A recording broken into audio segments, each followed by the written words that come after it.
تو قوم میں اس جذبے سے زندہ ہوتی ہے، اور یہی جذبہ ہے جو آج بھی اگر ہمیں زندہ رکھ سکتا ہے تو وہ اللہ کا نام ہے اور اللہ کے رسول صلی اللہ علیہ وسلم کی محبت ہے کہ جو اس کے ساتھ یہ قوم زندہ ہوتی ہے، تابندہ ہوتی ہے اور متحرک ہوتی ہے، جذبہ جہاد شوق شہادت ہے، اور الحمدللہ اس قوم میں موجود ہے۔ یہاں موت سے کوئی ڈر نہیں ہے، یہ ڈر وہاں کے اس پار ہے، جی بالکل، اور یہاں نہیں ہے، یہاں کوئی بندہ جو ہے وہ موت سے نہیں ڈرتا۔ صحیح، اور لوگ جو ہیں وہ آپ لاہور میں بھی دیکھ رہے ہیں، ہر جگہ دیکھ رہے ہیں، کوئی خوف نہیں ہے۔ لوگ جو ہیں وہ اللہ کا کرم ہے کہ اس بات سے کوئی ڈر و خوف نہیں ہے۔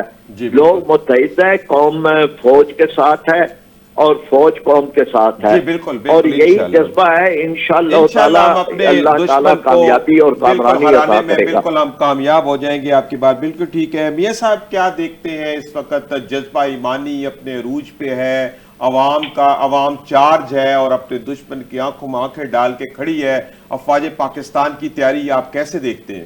اس میں کوئی شک نہیں جی، پوری قوم اپنے افواج پاکستان کے ساتھ ہے۔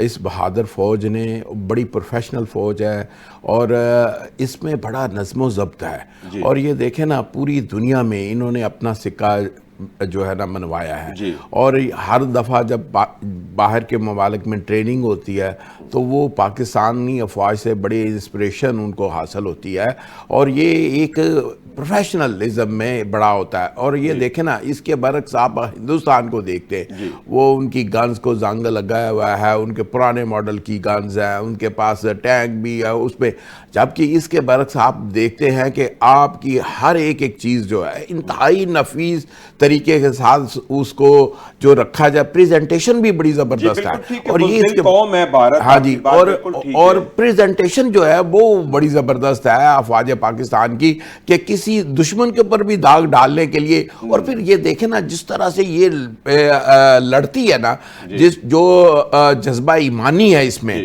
وہ جو جب یہ لڑتی ہے تو اس میں ذرا بھر بھی مجھے نہیں نظر آتا ہے کہ ذرا بھر بھی کسی کو اپنی جان دینے کے لیے جو ہے نا وہ شہادت کو تو اس طرح چوم کے لیتے ہیں۔ اس کے برعکس دنیا کی کہیں مطلب اور بھی اگر مسلمان ممالک کی ہے افواج، اس میں بھی جذبہ ایمانی ہے، لیکن اس طرح سے مجھے نہیں نظر آتا، اتنا پروفیشنلزم مجھے کہیں اور نظر نہیں آتا۔ اور یہی وجہ ہے کہ ہماری عوام کا بھی مرال بڑا ہائی ہے اور ہماری بہادر افواج پاکستان کا مرال بھی بڑا ہائی ہے، اور یہ دونوں چیزیں یہ جب مل جاتی ہیں نا تو پھر ہی جو ہے آپ اس کا رزلٹ جو ہے وہ بہتر ہے۔ تو انشاءاللہ کامیابی اللہ آپ کی مقدر انشاءاللہ، آپ کی بات بالکل ٹھیک ہے۔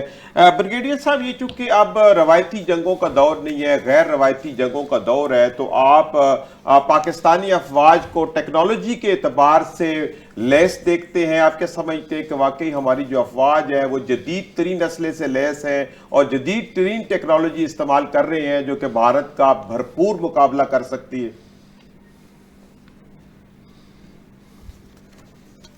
جی ٹھیک ہے۔ میاں صاحب، بریگیڈیئر صاحب سے رابطہ نہیں ہو رہا، تو آپ یہ جیسے میں نے ابھی سوال کیا بریگیڈیئر صاحب سے کہ اس وقت چونکہ روایتی جنگوں کا دور تو نہیں رہا، جیسے ابھی آپ نے پہلے دیکھا کہ میزائل داغے گئے، انہوں نے اپنے ملک سے داغے، ہم نے اپنے ملک سے داغے، تو اب وہ دو بدو لڑائی کا دور تو ختم ہو گیا۔ تو آپ کیا سمجھتے ہیں کہ ہماری جو فوج ہے وہ جدید ٹیکنالوجی سے لیس ہے اور ہم بھرپور طریقے سے جو ہے وہ بھارت کا مقابلہ کرنے کے لیے تیار ہیں؟ جی بلا شبہ، اس میں کوئی شک نہیں جو آپ نے فرمایا ہے کہ یہ ان کے پاس اکوپمنٹ بھی، اسلحہ بھی پاکستان کے پاس انتہائی جدید اسلحہ ہے، اور اس وقت لیٹسٹ ٹیکنالوجی جو ان کے پاس ہے وہ ہائبرڈ، بلکہ میں تو کہوں گا کہ ان کے پاس وہ جدید اسلحہ ہے جو اس وقت دنیا کے شاید کوئی ایک دو ممالک کے پاس ہے ٹیکنالوجی۔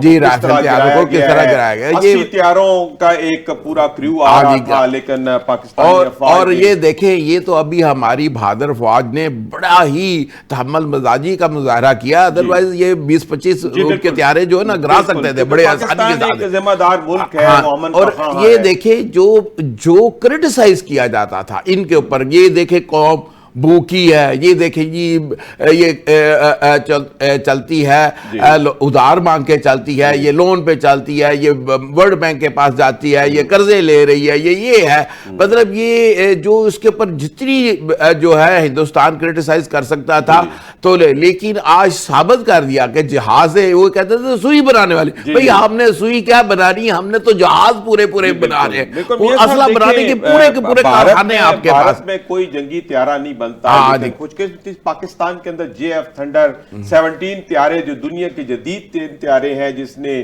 بھارتی طیاروں کو نیست و نابود کر دیا، وہ پاکستان کے اندر بن رہے ہیں۔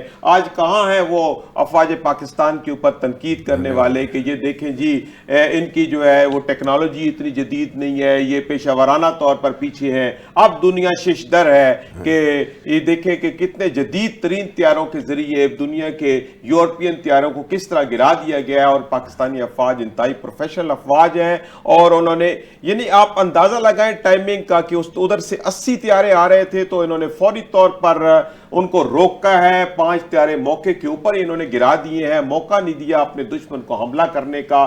یہ ہوتی ہے پروفیشنلزم، اور دنیا کی بہترین آپ کیا سمجھتے ہیں کہ جو پاکستانی افواج ہے واقعی دنیا کی ایک پروفیشنل فوج ہے، اور اس کو واقعی دنیا کے اندر سبقت حاصل ہے؟ جی میں صاحب ہاں جی بلا شبہ جی پاکستان کو، اور یہ دیکھیں نا جب یہ پوری دنیا کی افواج جو ہے اکثریت ممالک جن کے پاس افواج ہیں، اور جب ان کو آپ لیتے ہیں ان کی ٹریننگ اور ان کو پھر اس کا کمپٹیشن ہوتا ہے، اور اس میں دیکھیں کہ پاکستانی افواج نمبر 1 اس میں ہر سال الحمدللہ یہ تقبہ لے کے آتے ہیں۔ پاکستانی افواج دنیا کی نمبر 1 افواج میں سے ہیں۔ ہاں جی میں آخری ایک بات کرنا چاہوں گا کہ دیکھیں نا یہ ابھی آپ دیکھیں کہ یہ جو ہمیں نا دو جو جنگ ہے اس کی بھی ضرورت ہے، یہ نہیں ہے کہ اب ایک ٹیکنالوجی کی جنگ ہے، ایک اس کی بدتری ہے، لیکن ہاں لائن آف کنٹرول کے اوپر، اور جو آپ نے دیکھیں نا جو ادھر سے آپ کا جو فائر ہوتے ہیں تو ڈیفینیٹ اس کا جواب آپ نے وہ ہمارے فوجی جوان نہیں دینا ہے، اور اس نے ٹارگٹ کو جو ہے نا اس ٹارگٹ کو ہٹ کرنا ہوتا ہے، تو وہ جنگ بھی آ جائے، ٹینک کی جنگ آج بھی ہے، آپ کے ساتھ پیدل فوج جب چلے گی وہ بھی ہے ضرورت، لیکن اس کے ساتھ ساتھ جدید اسلحے کی بھی ضرورت ہے، اور اتنی خوبصورت گنے ہیں، اور اتنی آپ کی مشین گنے بھی، اور اتنی جب میں جا کے دیکھتا ہوں نا یقین کریں کہ دل جو ہے نا بڑا باغ ہو جاتا ہے کہ اللہ پاک کا شکر ہے کہ اللہ پاک نے اتنی بہادر افواج جو ہمیں دی ہوئی ہے، ہم سکون کی نیند اپنے گھر سوتے ہیں، اور پھر یہ جو اسلحہ بھی ان کے پاس یہ نہیں، اب اس کا مقابلے میں دشمن دیکھیں کہ ان کے پاس جو چیزیں ہیں وہ زنگلودہ ہے، ان کے پاس ان کا وہ ٹارگٹ جس دیکھیں نا، ایک آپ کے پاس جدید گاڑی ہے، وہ جدید گاڑی ہے، جدید آپ کے پاس ہے، چلانے کی جرت بھی ہے، اور ہاں جی وہ جب وہ جو چیزیں ہیں تو ڈیفینیٹ وہ آپ کے 100% ٹارگٹ جو ہے نا وہ اچیو کرتے ہیں، تو یہ اللہ پاک کا یہی بڑا کرم ہے۔ صاحب آپ کیسے دیکھتے ہیں لائن آف کنٹرول کے اوپر جو بڑی جرت سے اور بہادری سے افواج پاکستان لڑ رہی ہیں، اور ابھی تک کے اطلاعات کے مطابق 40 سے 50 بھارتی فوجیوں کو جہنم واصل کر دیا گیا ہے، تو یہ افواج پاکستان کی کارکردگی کو لائن آف کنٹرول پہ آپ کیسے دیکھتے ہیں؟ ہم نے تو ہمیشہ جی اپنے فوجی جوانوں کی عظمتوں کو سلام کیا ہے، جو بڑی جرتوں کے ساتھ اپنی قربانیاں بھی دے رہے ہیں اور بڑی جرتوں کے ساتھ لڑ رہے ہیں، ٹھیک ہے، اور اس سلسلے میں ہم یہ سمجھتے ہیں کہ یہ حقائق قوم کے سامنے آنے چاہیے، اس لیے کہ بھارتی میڈیا جو ہے وہ یک طرفہ پراپیگنڈا کرتا ہے اور جھوٹ بولتا ہے، اور ان کا جھوٹا پراپیگنڈا جو ہے اس کو منہ توڑ جواب دینا چاہیے، اس لیے کہ یہ آج کل میڈیا کی جنگ ہے، اور خاص طور پر جو سوشل میڈیا ہے، یعنی الیکٹرانک میڈیا جو ہے وہ اس کو تو سمجھا جاتا ہے کہ یہ کنٹرولڈ میڈیا ہے، سوشل میڈیا جو ہے وہ بے لگام میڈیا ہے، اس کے اوپر جو چیزیں ہوتی ہیں تو اس پر اس کو کا جواب ہونا چاہیے، اور اس کے سامنے جو ہمارے ISPR والے ہیں ان کو یہ دینا چاہیے کہ میڈیا کی جنگ تو وہ ہار چکے، ہمارے چینل انہوں نے انڈیا میں، ہمارے یوٹیوبرز تک انہوں نے سوشل میڈیا کو بین کر دیا ہے، جی وہ ٹھیک ہے کہ وہ انہوں نے بین کیے ہوئے ہیں، اور اس لیے ہی اور انٹرنیشنل میڈیا ہمارے موقف کی تائید کر رہا ہے. یہ بھی بات بہت اچھی ہے کہ کئی انٹرنیشنل میڈیا کی چیزیں جو ہیں وہ آ رہی ہیں کہ جس میں ہمارے موقف کی تائید ہو رہی ہے. تو اس طرح سے ہم یہ سمجھتے ہیں کہ بلاخر سچ سچ ہوتا ہے، جھوٹ جھوٹ ہوتا ہے. سچ کو ہی نکھر کے آنا ہے اور سامنے آنا ہے. اور بھارت ہمیشہ یعنی دنیا میں ذلیل و رسوا ہوا ہے. اس نے جہاں جہاں بھی جھوٹ بولا ہے اپنے جس ہمسائے کے بارے میں بولے، چاہے وہ بنگلہ دیش ہے، چاہے وہ نیپال ہے، یا چاہے اس نے کسی بھی طرح سے سری لنکا ہے یا دیگر بھی ہے، اس نے ہر جگہ پہ خود اپنے ملک کے اندر اس نے سکھوں کے بارے میں یا کرسچین کے بارے میں یا دلت ہیں ان کے بارے میں جہاں جہاں بھی جن کو بھی اس نے اذیتیں دی ہے، تکلیفیں دی ہے، ان کو مشکلات کے اندر مبتلا رکھا ہے. ایک ہندو تباہ کی جو ذہنیت ہے مودی کی، اس کے ذریعے سے اس نے سب کو ایک مشکلات کے اندر مبتلا رکھا ہے. تو سب اس وقت گھرے بیٹھے ہیں اور یہ چیزیں بے نقاب بھی ہونی ہے اور یہ غبارہ پھٹنا بھی ہے. اب تو بالکل بے نقاب ہو چکا ہے، اس کے سارے ڈرامے بے نقاب ہو چکے ہیں. بریگیڈیئر لیاقت علی صاحب، یہ چونکہ اب ٹیکنالوجی کا دور ہے اور جنگیں بھی ٹیکنالوجی کے اوپر ہی لڑی جا رہی ہیں اور لڑی جائیں گی، تو آپ کیا سمجھتے ہیں کہ افواج پاکستان جو ہے اس کو بھارت کے اوپر ٹیکنالوجی کے اعتبار سے کتنی سبقت حاصل ہے؟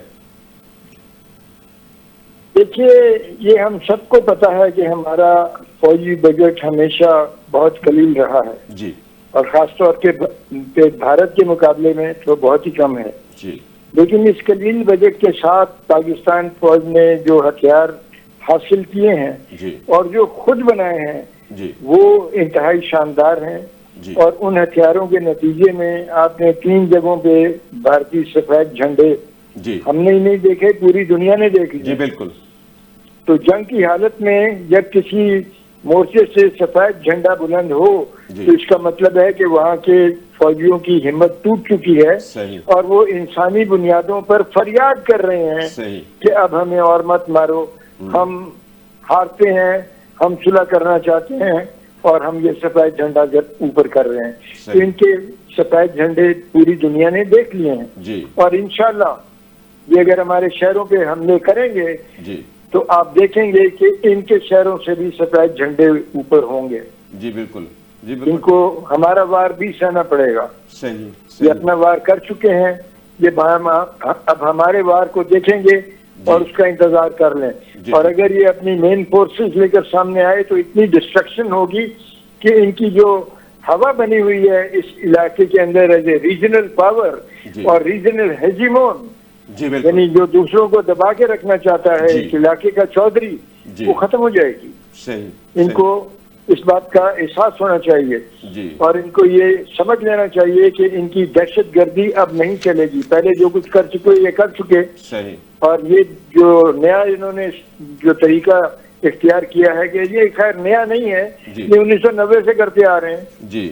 جب بھی ان کے ہاں دہشت گردی ہو یہ پاکستان پہ الزام لگا کے فوج کے سامنے ناجائز طور پر وہ پاکستان اور ہم یہ دیکھتے آئے ہیں پچھلے 30 سالوں کے اندر 30 سالوں کے اندر یہ ہوتا رہا ہے. بالکل ٹھیک ہے. اب یہ وقت آ گیا ہے کہ ہمیں اس کا جواب دینا ہے. اب یہ وقت آ گیا ہے کہ قوم اپنی سوچ کا بھی تجزیہ کرے. ہمارے جو اساتذہ جو معیشت کے ماہرین بتاتے رہے ہیں کہ فوج بجٹ بہت 80% کھا جاتی ہے، ان کو قوم سے اب معافی مانگ لینی چاہیے کیونکہ فوج نے کبھی بھی 80% بجٹ نہیں کھایا. جو بجٹ قوم دیتی ہے اس بجٹ کو فوج قبول کرتی ہے اور اس قلیل بجٹ کے اندر یہ شاندار کارکردگی آپ کو دکھائی ہے. پاکستان فوج نے کبھی ہماری فوج کے اندر ڈیزرشنز اور خودکشیاں نہیں ہوئی. بالکل نہیں. بڑی بہادر اور نڈر فوج ہے، اس میں کوئی شک نہیں ہے. بریگیڈیئر صاحب آپ کی بات بالکل ٹھیک ہے. بھارت کی فوج کے اندر خودکشیاں عام ہیں. بھارت کی فوج کے اندر احتجاج عام ہے. لوگ اپنی روٹی کے اوپر احتجاج کرتے ہیں، لوگ اپنی تنخواہ پر احتجاج کرتے ہیں. پاکستان کے اندر ہم سب کی عمریں جو ہیں ابھی پاس مڈل ایج ہیں. کبھی آپ نے سنی یہ بات کہ پاکستان فوج کے اندر کسی سپاہی کسی افسر نے احتجاج کیا ہے یا شور مچایا ہے؟ نہیں. یہ ڈسپلن کی